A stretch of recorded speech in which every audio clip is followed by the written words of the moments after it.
అభయహస్తంతో మనకు దర్శనం వస్తున్నారు. మరి ఎలా ఉంది ఆయన యొక్క స్వామివారి రూపం అంటే, ఒక చేతితో అభయం ఇస్తున్నారు, నేనున్నాను అని. ఇంకొక చేతితో మరి ఎవరికి నేనున్నాను, ఎవరైతే నా పాదాలకు శరణ వేడుతారో వారికి నేనున్నానని ఇంకొక చేయి భగవంతుని యొక్క పాదాల వైపు చూపిస్తూ ఉంది. మరి చక్కగా దీన్ని అర్థం చేసుకున్నటువంటి భక్తులందరూ కూడా ఆ స్వామివారికి శరణాగతి పొందడం చాలా ఉత్తమం. మరి సామాన్యంగా మనం ఎవరికి శరణాగతి పొందం, ఎందుకంటే మనకే తెలియకుండా మనలో కొన్ని మిథ్యాహంకారం, మరి దేహభావన, ఇవన్నీ ఎన్నో తెలియనటువంటి గుణాలు మనలో ఉండడం ద్వారా అనేక జన్మ వాసన ఫలాల వలన భగవద్భక్తికి మనం దూరంగా ఉంటున్నాము. మరి చక్కగా భగవంతుని ఆశ్రయించాలంటే భగవద్భక్తుల సాంగత్యము, సామూహిక హరినామ సంకీర్తన, మరి ఆధ్యాత్మిక ఆచార్య యొక్క ప్రవచనాలు మన హృదయంలో ఉన్న మాలిన్యాన్ని తొలగించి మనల్ని ఆ భగవద్భక్తి వైపు నడిపించే అవకాశం ఎంతో ఉంది. మరి గోవింద గోవింద అని స్వామివారిని మనం అంటున్నాము. గో అంటే ఏమిటి, వింద అంటే ఏమిటి? గో అంటే సమస్త జీవుల యొక్క ఇంద్రియములు, వింద అంటే వాటిని ఆరగించేవారు. స్వామివారు గోవిందు అంటే మనకు ఉన్నటువంటి ఇంద్రియాలన్నీ కూడా స్వామి వైపు మరల్చుకొని మరి మనం ఆయన భక్తులుగా చేసుకోవడమే ఆ గోవిందుని యొక్క ముఖ్య ఉద్దేశం.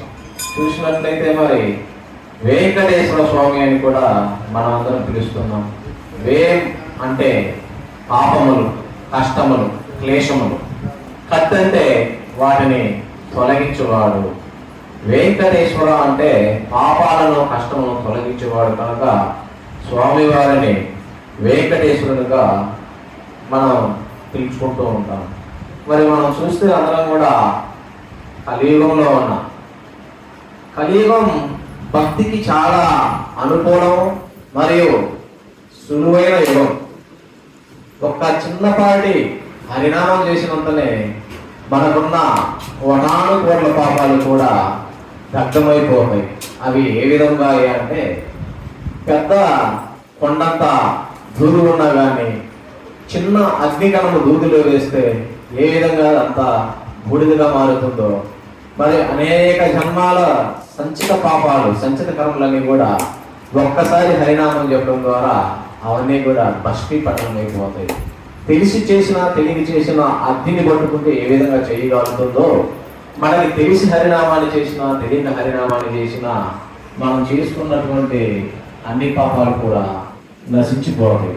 మరి పాపాలు అయితే నశించిపోతున్నాయి. మరి మానవ జన్మ యొక్క ముఖ్య ఉద్దేశం ఏమిటి? మానవులు చూసినట్లయితే మరి 4 లక్షల రకాల మానవులు, సృష్టిలో 84 లక్షల రకాల జీవులు ఉన్నాయి. వాటిలో కొన్ని జలచరాలు, కొన్ని క్రిమికీటకాలు, కొన్ని పశుపక్ష్యాదులు, కొన్ని 4 కాళ్ళ జీవులు, కొన్ని 2 కాళ్ళ జీవులు అంటే మనుష్యులు. ఈ మనుష్యులలోనే 4 లక్షల రకాలు ఉన్నారు. అంటే ఇక్కడ ఈ ఒక భూమే కాదు, సృష్టి అంతా ఒక భూమే కాదు, అనంత కోటి బ్రహ్మాండాల్లో చెప్పేది కలిపి మరి 4 లక్షల జీవులు ఉంటే అన్ని జీవులు కూడా భగవద్భక్తి వైపు ఆకర్షించబడట్లేదు. మనకున్న పూర్వజన్మ కర్మలు అయితేనేమి, పాపకర్మలు అయితేనేమి,